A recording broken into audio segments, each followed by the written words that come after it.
So what exactly is it? Well, for version 1 of the device, it would be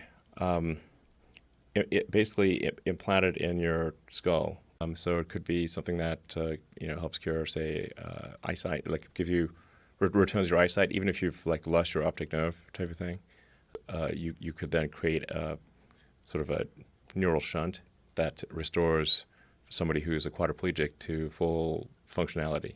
Oh yeah, I believe you. And that has a battery and a Bluetooth and a inductive charger. So through this 1-inch diameter Yeah.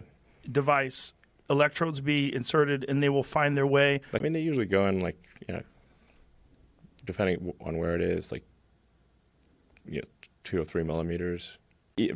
And then when you get old, you tend to, if you get Alzheimer's or something like that, then you lose memory, and this could help you with, restoring your memory, that kind of thing. So you can improve it in when you said you won't have to talk to each other anymore. Well, you'll be able to interface with each other in some sort of a non-verbal, non-physical way where you will transfer data back and forth to each other without having to actually use your mouth. Yeah. It's if you taught a child from first grade on how to use some new universal language, I mean, essentially like a Rosetta Stone, and something that's done that interprets your thoughts, and you can convey your thoughts with no room for interpretation, with clear, very clear, where you know what a person's saying, and you can tell them what you're saying. Yeah, I think you would, in principle, you would be able to communicate very quickly and with far more precision ideas. You want to speak a different language, no problem. Right. Just wire it, or just download the program. Whew. Yeah, you can hear it, and it'll play things back to you in whatever language you choose for the first few iterations. Well, the first few iterations are, I mean, what I'm talking about is like in the limit over time, with a lot of development. If the development continues to accelerate, then maybe like 5 years, 5 to 10 years. That's quick. That's really quick. Best case scenario. But 10 years more like it. We have this gigantic head. We can talk without words. Save state, like save your brain state, like a saved game in a video game. Well, just like it's a movie. Crystal clear. Including the entire sensory experience. Emotions. Everything. Everything. And play it back. Edit it. So you can change your past. The exercise is you want to develop strength and conditioning just so that you could be better at doing the thing. Sure. And the analogy that I use is if you had a race car and you could actually give the race car better handling and more horsepower just from your own focus and effort. Sure. Yes. Seems like a good, This COVID thing's kind of thrown us for a loop. I mean, the things we've got to get done ahead of Roadster are, ramping up Model Y production. Roadster's kind of like dessert. So, we got to get the, meat and potatoes and greens and stuff, But Roadster comes before Cybertruck. Some of the things for Roadster, they're the tri-motor plaid powertrain. We're going to have that in Model S. Then if somebody has more stuff than somebody else, it's because they took more from this magic horn of plenty. Now let me just break it to you, the fools out there. If you don't make stuff, there's no stuff. Yeah. So if you don't make the food, if you don't process the food, you don't transport the food, and medical treatment, getting your teeth fixed, there's no stuff. I would become detached from reality. You can't just legislate money and solve these things. If you don't make stuff, there is no stuff. Obviously. We'll run out of the stores. We'll run out of the machine just grinds to a halt.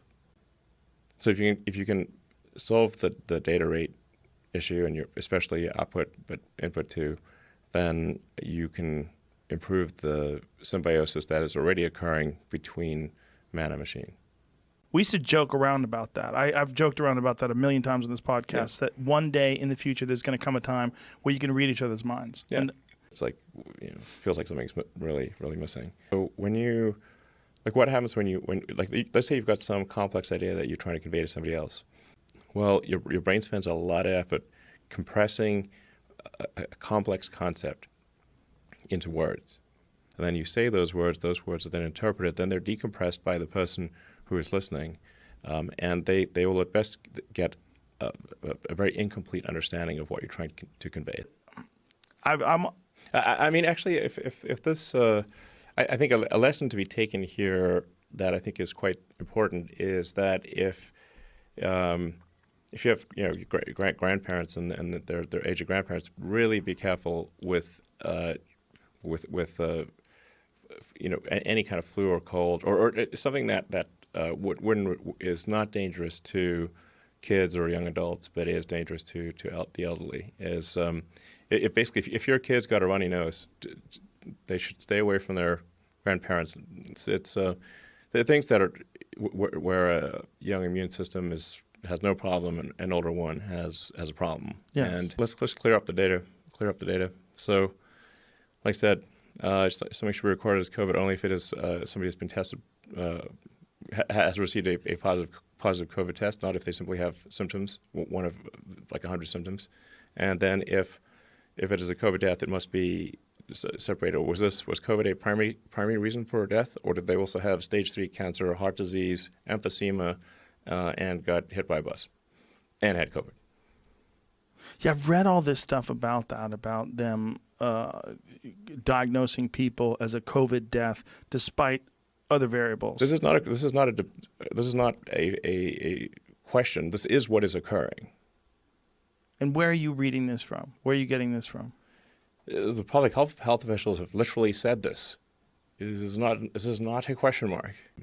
So that's it's a bit concerning. Mind viral immunity, meaning that once something like Neuralink gets established, the real concern is something that, I mean, you said it's Bluetooth, right? Or Sure. some future version of that. That the idea is that something could possibly get into it, fuck it up. No, I'm talking about like there's some cockeyed concept that that happens right now. Mm-hmm. Well, I know there's viruses in embedded chips, right? Like they've embedded chips and then acquired viruses. Well, when I'm talking about a mind virus, I'm talking about like a concept that infects people's minds. Oh, Yeah. okay. Like cult thinking or some sort of fundamentalism. Yeah, just some wrong-headed idea that just goes viral in an idea sense. Just hours before the demo, both Franz, is a head of design, and I were in the studio throwing steel balls at the window and just bouncing right off. I'm like, okay, this seems pretty good. Seems like we got it. Okay. And then we think what happened was that when Franz hit the door with the sledgehammer, so like this is like exoskeleton, high strength hardened steel. You can literally wind up with a sledgehammer, full on double handed sledgehammer, and hit the door, and there's not even a dent. It's cool. But we think that cracked the corner of the glass at the bottom. And then once you crack the corner of the glass, then it's game over. So then when you threw the ball, that's what cracked the glass. So in hindsight, it didn't go through, though. It didn't go through. That's true. It didn't shatter the whole thing like a regular window would either, which would just dissolve, right? So in hindsight, the ball should have been first, sledgehammer second. Yeah. You live, you learn. Yeah, exactly.